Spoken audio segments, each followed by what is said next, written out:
A soldier, honored, decorated, and in full uniform, stood at the entrance of his own wedding only to be turned away. Not by enemy lines, not by some bureaucratic error, but by the very staff hired to serve him. The reason? You won't believe it. And what happened next? Let's just say karma arrived faster than the groom ever could. Lieutenant James Carter had spent the last 14 months deployed overseas. Missed birthdays, missed holidays. But he refused to miss this, his wedding day. He'd flown overnight, still in uniform, straight from the airport to the Grand Oasis Hotel. He was exhausted, but nothing could wipe the smile off his face until she stepped in. Linda, the event manager, took one look at him, his boots slightly scuffed, his duffel bag slung over his shoulder, and her nose wrinkled like she'd smelled something foul. "I'm sorry," she said, voice dripping with fake politeness. "We have a strict policy. You can't come in like this." James blinked. Was this a joke? He opened his mouth to explain, but Linda had already signaled security.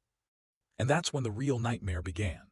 Because in front of 200 guests, in front of his trembling fiancée, Emily, who had no idea her groom was locked outside, James was treated like a criminal. But here's the thing about underestimating a soldier, especially one with nothing left to lose. What Linda did know, someone in that crowd was watching, someone with the power to destroy her career with a single phone call. And when they stepped forward, oh, you're going to want to see this. The morning of the wedding dawned bright and clear, the kind of day that felt like a promise. Emily Roberts stood in front of her bedroom mirror, adjusting the delicate lace of her veil for the 100th time.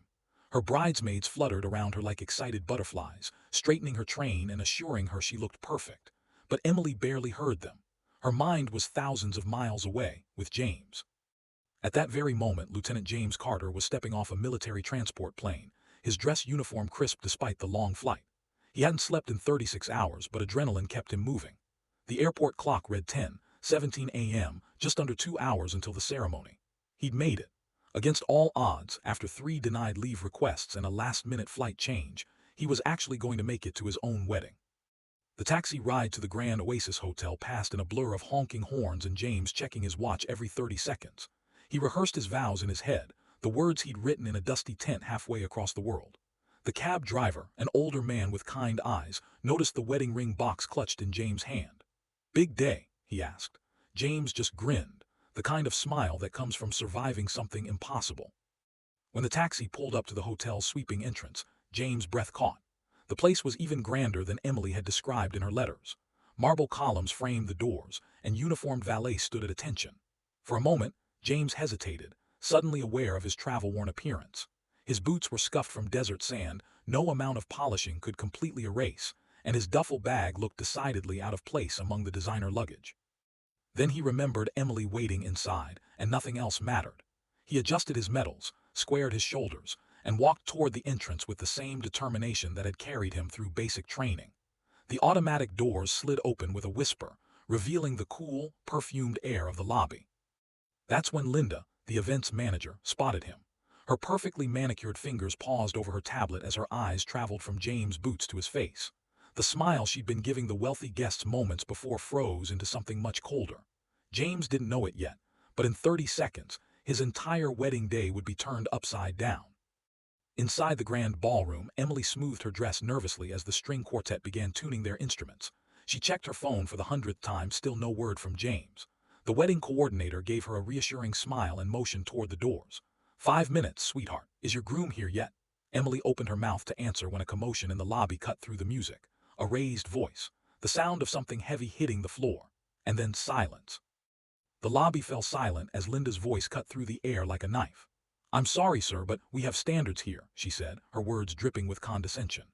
James stood frozen, his duffel bag slipping from his shoulder and hitting the marble floor with a thud that echoed through the suddenly quiet space. Around them, guests turned to stare, their champagne flutes paused mid-sip. "You can't possibly expect to enter looking like that," Linda continued, gesturing at James' uniform with a dismissive flick of her wrist. The medals on his chest, hard-earned honors from tour in 3 different war zones, might as well have been costume jewelry for all the respect she showed them. James felt his face grow hot as 2 security guards materialized at Linda's side, their hands resting conspicuously on their belts. Inside the ballroom, Emily's smile faltered as the music suddenly stopped. A murmur rippled through the gathered guests, heads turning toward the closed double doors. One of her bridesmaids rushed forward, whispering urgently in her ear, "There's some kind of problem with James." Emily's bouquet slipped from her fingers, roses scattering across the floor like drops of blood as she gathered her skirts and ran. Back in the lobby, James was trying desperately to remain calm. "Ma'am, I'm Lieutenant James Carter," he said, forcing his voice steady. "I'm the groom. My fiancée is Emily Roberts. The wedding is in the grand ballroom." He reached for his wallet to show his ID, but Linda recoiled as if he'd pulled a weapon. The security guards moved closer, their shadows falling across James like prison bars. "Oh, really?" Linda sneered, her voice loud enough for the growing crowd to hear. "And I suppose next you'll tell us you're some kind of war hero." Laughter tittered through the onlookers. James felt his hands curl into fists at his sides, the scars on his knuckles stretching tight. He'd faced enemy fire with less fear than he felt staring at this woman's mocking smile. The doors burst open just then, and Emily appeared in a whirl of white silk and fury. "James," she cried, her voice breaking. For one beautiful moment their eyes met across the crowded lobby, then Linda stepped between them. "Miss Roberts," she said smoothly, "this man was just leaving." The way she said "man" made it sound like something dirty. Emily's face went pale. She looked from Linda to James, taking in his rumpled uniform the security guards hovering nearby. "What is going on?" she demanded, her voice shaking. Before James could answer, Linda placed a perfectly manicured hand on Emily's arm. "Sweetheart," she said, loud enough for everyone to hear, "you don't have to go through with this. We can call the police if you're in some kind of trouble." The air left James' lungs like he'd been punched. Around them, phones were coming out, recording the scene to be shared across social media. Somewhere in the crowd, a woman whispered loudly, "I always knew military men were unstable." James closed his eyes, the sounds of the lobby fading beneath the roar of blood in his ears. This wasn't happening. This couldn't be happening. Then, cutting through the chaos like a gunshot, came a new voice, deep, commanding, and absolutely furious. "That's enough." The crowd parted like the Red Sea as an older man in an impeccably tailored suit strode forward, his eyes blazing. He stopped directly in front of Linda, looking her up and down with the same disdain she'd shown James. "Do you have any idea," he said, each word precise as a bullet, "who you're talking to?" The moment the stranger spoke, the entire lobby seemed to hold its breath. Linda's smug expression faltered as she turned to face the silver-haired man now standing beside James. His posture screamed authority, the kind that came from decades of command rather than wealth. James blinked in recognition, those sharp eyes, the way he carried himself. This was no ordinary guest. "You," the man said, jabbing a finger at Linda, "are about to make the biggest mistake of your career." His voice carried the weight of someone accustomed to being obeyed instantly. The security guards hesitated, glancing uncertainly between Linda and the newcomer. The man ignored them, turning instead to James. "Lieutenant Carter, is it?" he asked, his tone softening just slightly. James nodded, still processing the sudden shift in the room's energy. "Yes, sir." The honorific slipped out automatically. Something about this man demanded it. The stranger's gaze dropped to James' chest, lingering on the rows of medals. His eyes narrowed at the Purple Heart partially obscured by James' jacket. Without a word, he reached out and straightened the ribbon with surprising gentleness, making the medal visible to everyone. A gasp rippled through the crowd as the distinctive purple and gold caught the light. Linda paled but doubled down. "I don't care what medals he has," she snapped. "We have appearance standards for a reason." "Standards?" The older man cut her off with a laugh that held no humor. "You're speaking to a man who earned that Purple Heart saving 14 of his fellow soldiers during an ambush in Fallujah, while you were probably arranging flower centerpieces. This man you're dismissing was pulling shrapnel out of his leg to keep fighting." His voice rose with each word, echoing off the marble walls. "And you dare deny him entry to his own wedding?" Emily pushed forward, tears streaking her makeup. "Who are you?" she whispered. The man's stern expression softened as he took her hand. "Colonel Daniel Harrison, retired," he said, "and I served with your fiancé's unit during their last deployment." He turned back to Linda, all warmth vanishing. "Now, are you going to escort Lieutenant Carter to his wedding, or do I need to call your corporate office?" Linda opened her mouth, then closed it like a fish out of water. The lobby had gone utterly silent except for the faint click of smartphone cameras. One of the security guards suddenly stepped forward, offering James a crisp salute. "Right this way, Lieutenant," he murmured, shooting Linda a disgusted look. As James took Emily's arm, Colonel Harrison leaned close to Linda. "Expect a call from the hotel's ownership group," he said quietly. "I happen to golf with them every Sunday." The color drained completely from Linda's face as realization struck. She just humiliated a war hero in front of one of the hotel's most powerful connections. The double doors to the ballroom swung open as James and Emily appeared together at last. The guests erupted into applause, many wiping at their eyes. The string quartet immediately launched into the wedding march, the joyful notes a stark contrast to the tension in the lobby. Colonel Harrison remained by the entrance, arms crossed, watching as Linda slunk away toward the manager's office. But just when it seemed the drama was over, the hotel's general manager came rushing down the grand staircase, his tie askew. "Colonel Harrison," he called out, voice strained. "There's been a terrible misunderstanding." The colonel held up a hand, cutting him off. "Save it," he said. "Right now we have a wedding to attend." As he turned to follow the happy couple into the ballroom, the crowd parted respectfully. Phones were still recording, but now the whispers had changed. "That's Colonel Harrison," someone murmured. "He owns half the buildings downtown." Another voice added, "Did you see how he saluted that young man? That soldier must be something special." Inside the ballroom, James stood at the altar, gripping Emily's hands like she was the only solid thing in a spinning world. As the officiant began speaking, James glanced back at Colonel Harrison standing proudly in the front row. The older man gave him a nearly imperceptible nod, the kind of silent communication soldiers understand. Whatever came next, James realized, he wasn't alone in this fight. Little did they know, Linda was already on the phone in her office, desperately trying to explain to corporate why footage of her denying a decorated veteran entry to his own wedding was going viral. Outside, unnoticed by the celebrating guests, a black town car pulled up to the hotel's service entrance. Two men in suits stepped out, their expressions grim. The hotel's ownership, it seemed, wasn't waiting until Sunday to address the situation. The wedding ceremony had barely concluded when the hotel's general manager, Mr. Reynolds, burst into the ballroom, his face slick with sweat. The guests turned as one, the joyful chatter dying mid-sentence. His eyes locked onto Linda, who had been lurking near the back, her arms crossed defensively. The look on his face made it clear, this wasn't just damage control. This was a reckoning. "Linda," Mr. Reynolds said, his voice dangerously calm. "My office. Now." The words weren't a request. Linda opened her mouth to protest, but the general manager cut her off with a sharp gesture toward the door. As she slunk out, the guests erupted into hushed whispers. James and Emily exchanged confused glances, their hands still clasped from the ceremony. Colonel Harrison, however, merely sipped his champagne, a satisfied glint in his eye. 10 minutes later, the ballroom doors swung open again. This time Mr. Reynolds entered alone, his expression solemn. He walked straight to the head table where James and Emily sat, the crowd parting before him like he carried invisible authority. When he reached them, he did something no one expected. He bowed. "Lieutenant Carter," he said, loud enough for the entire room to hear. "On behalf of the Grand Oasis Hotel, I offer my deepest apologies for the disgraceful treatment you endured today." A stunned silence fell over the ballroom. Mr. Reynolds continued, his voice thick with regret.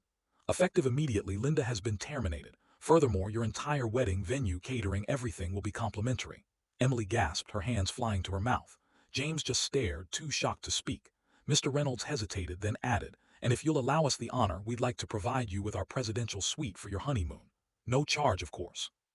The room exploded into applause. Someone shouted, "About damn time." Colonel Harrison clapped James on the back, grinning. But the real surprise came next. From the kitchen doors, the entire hotel staff emerged, waiters, chefs, housekeepers, all lining up to shake James' hand. One elderly dishwasher, a Vietnam veteran himself, saluted James with tears in his eyes. "Welcome home, son," he murmured. James returned the salute, his throat tight. Meanwhile, outside the hotel, Linda was seen hurriedly stuffing her belongings into a taxi, her face streaked with mascara. A junior staffer handed her a single box of personal items. "Corporate said to clear out your desk by 5, they said flatly. Linda opened her mouth, perhaps to argue, but then her eyes flickered to the hotel's entrance, where a news van had just pulled up. She snapped her mouth shut, threw herself into the cab, and slammed the door.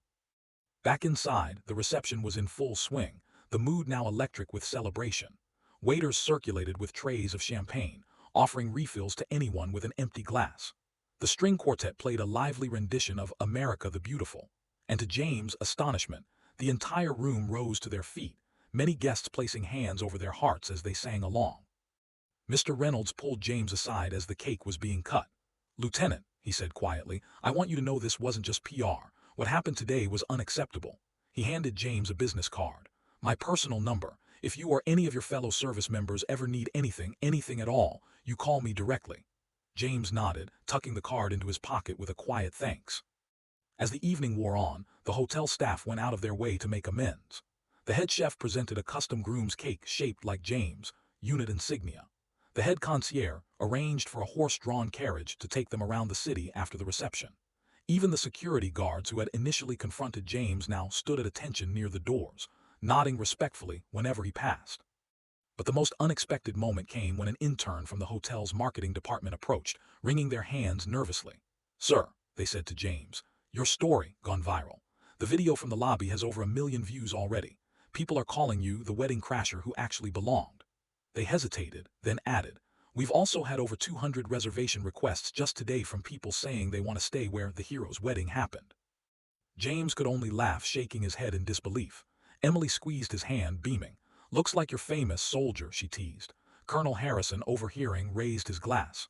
"No," he corrected, "he was always a hero. The world's just finally catching up." As the clock struck midnight, James and Emily stepped outside for their send-off, the hotel staff lining the driveway with sparklers.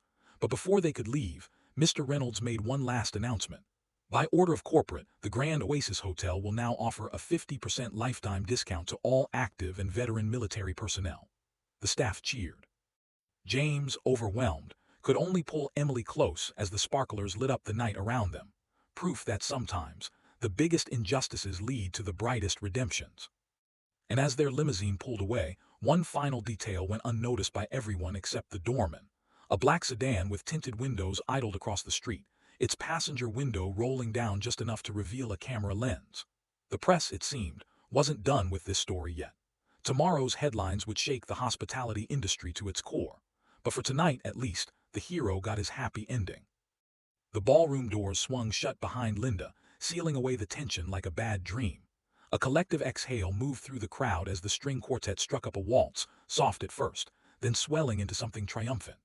Emily turned to James, her veil still slightly askew from her frantic run through the lobby. Without a word, she reached up and straightened his medals, her fingers lingering on the Purple Heart. "Did you really think I'd let someone like her keep me from marrying you?" James murmured, catching her hand. Emily's laugh came out half-sob as she pressed her forehead to his. Around them, the guests erupted into fresh applause, some dabbing at their eyes, others raising glasses in salute. The wedding coordinator, suddenly all efficiency, shooed everyone into position with renewed vigor. Colonel Harrison stepped forward to officiate, his commanding voice filling the room without need for a microphone. "We gather here today," he began, "to celebrate not just love, but courage." His gaze swept over the crowd, lingering on the hotel staff now hovering respectfully at the edges. The kind that faces down enemies abroad, and the kind that stands firm against injustice at home. A murmur of agreement rippled through the room. The ceremony itself passed in a blur for James. Vows they'd spent months writing were now spoken through tears. Rings exchanged with hands that shook not from nerves, but from the aftershocks of adrenaline.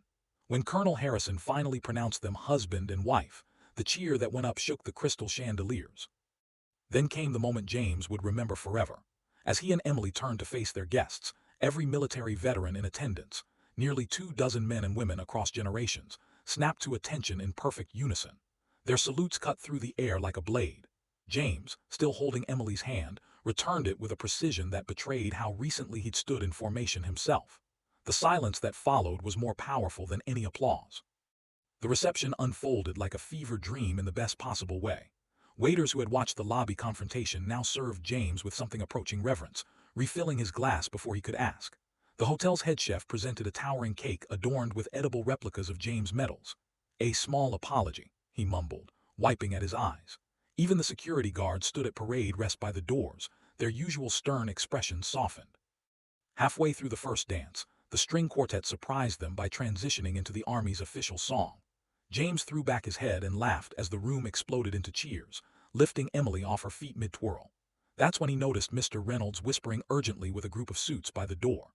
The general manager caught James' eye and gave a reassuring nod, but the way his hands clenched betrayed the truth. This story wasn't over yet. As the night wore on, toasts took on a decidedly patriotic tone. Emily's father raised his glass to the men and women who stand guard while the rest of us sleep. Colonel Harrison toasted to military spouses, the strongest forces in any army. But it was the shy waitress, the one who'd slipped James an extra dessert earlier, who brought the house down. "To Lieutenant Carter," she said, voice shaking only slightly, "for reminding us what real heroes look like." The hotel staff's transformation was perhaps the most startling. The same people who had averted their eyes during the lobby confrontation now went out of their way to share their own connections to the military. A brother in the Marines, a daughter in the Air Force, an uncle who'd served in Vietnam. The bartender refused to let James pay for anything, sliding across a bottle of his best scotch with a wink. Emily, watching her new husband blush at the attention, leaned close. "You realize we're never topping this story, right?" she whispered. James grinned, spinning her gently to the music. "I think that's the point," he murmured back, nodding toward where Colonel Harrison stood deep in conversation with Mr. Reynolds. The older men's expressions were serious, their gestures sharp. Whatever they were discussing, James had a feeling Linda wouldn't be the only one facing consequences. As midnight approached, the staff unveiled their final surprise, a horse-drawn carriage waiting out front, its white steeds decked in red, white, and blue ribbons. "For our heroes," the concierge announced, beaming. James helped Emily in, her wedding gown spilling over the sides like sea foam.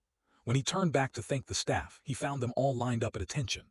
Not for him, he realized with a start, but for Colonel Harrison, who had appeared silently at his shoulder. "Go on, Lieutenant," the colonel said quietly, clasping James' shoulder. "You've earned this." Then, just loud enough for the staff to hear, "We'll handle the rest." The carriage pulled away to a shower of sparklers, the hotel's grand facade glowing behind them. Inside, Emily curled against James' shoulder, both of them too exhausted and happy to speak. Somewhere ahead lay a honeymoon suite, a lifetime together, and the quiet certainty that what happened today would matter long after the headlines faded.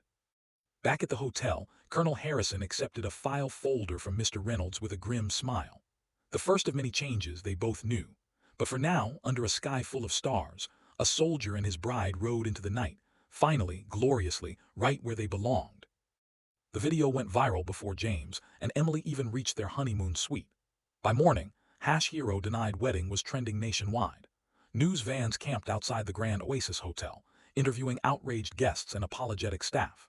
The clip of Linda's sneering dismissal played on loop across every major network, each replay sending fresh waves of fury through social media.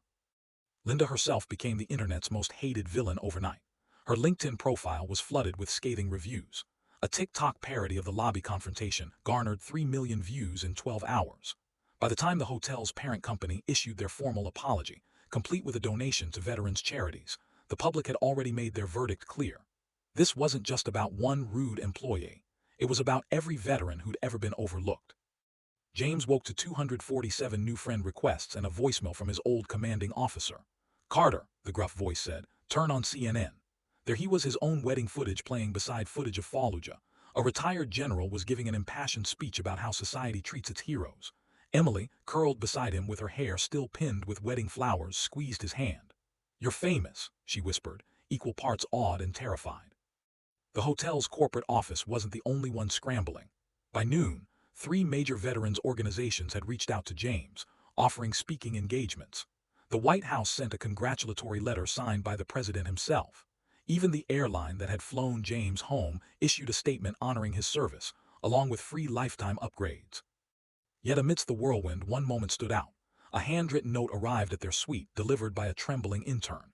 "Dear Lieutenant Carter," it read in shaky cursive, "I was the dishwasher who saluted you, served in Nam. Wanted you to know what you did yesterday. That was the first time in 50 years someone saluted back." James had to set the letter down twice before he could finish reading. The lesson became clearer with each passing hour. This wasn't just James' story anymore. It belonged to every veteran who'd ever been ignored in an airport, every service member who'd had their sacrifice reduced to a bumper sticker. The public outrage wasn't really about Linda. It was about finally seeing what had always been there. The quiet heroes walking among us, their medals tucked away, their stories untold. When James finally addressed the press, he stood alone at the hotel's grand entrance where he'd been turned away just 36 hours earlier. Cameras flashed as he adjusted his uniform, the same one Linda had mocked, now pressed to perfection. "I don't want anyone fired," he said, voice steady. "I want change." The crowd fell silent as he outlined a simple idea: hospitality training for every major hotel chain taught by veterans. Colonel Harrison, watching from the sidelines, nodded approvingly. By week's end, the Grand Oasis had installed a plaque in the lobby, "In honor of those who serve." The first veteran to check in under the hotel's new military discount policy was the dishwasher, upgraded to the presidential suite for the weekend. Linda, meanwhile, reportedly moved out of state, though internet sleuths claimed to spot her working at a roadside motel under a different name. On their last morning before deployment, James and Emily returned to the ballroom. It was empty now, chairs stacked, flowers gone. Only the faint scent of champagne remained. "Think they'll remember us?" Emily asked, running her fingers over the piano where the quartet had played. James smiled, tapping his purple heart. "Doesn't matter, we'll remember them." As they walked out, a new trainee at the front desk snapped to attention.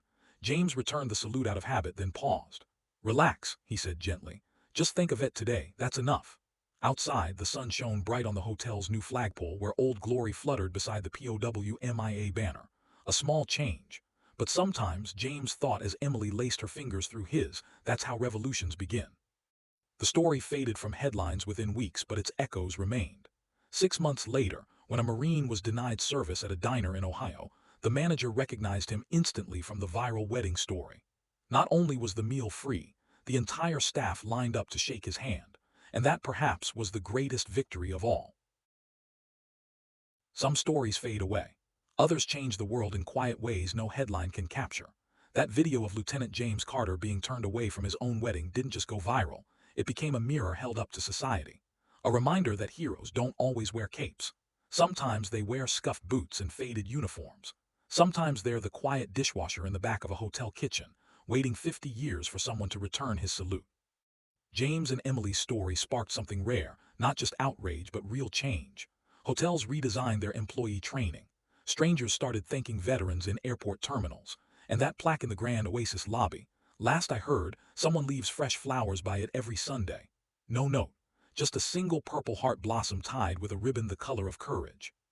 So here's my question for you. When was the last time you truly saw the heroes around you?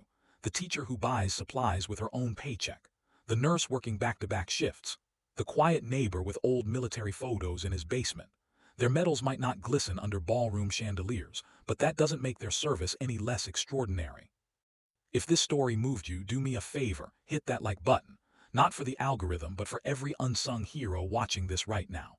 And if you've got your own story about someone who deserved recognition but was overlooked, the comments are waiting. Let's make this more than a video. Let's make it a movement. Because the truth is, there are James Carters everywhere. You just have to be willing to see them.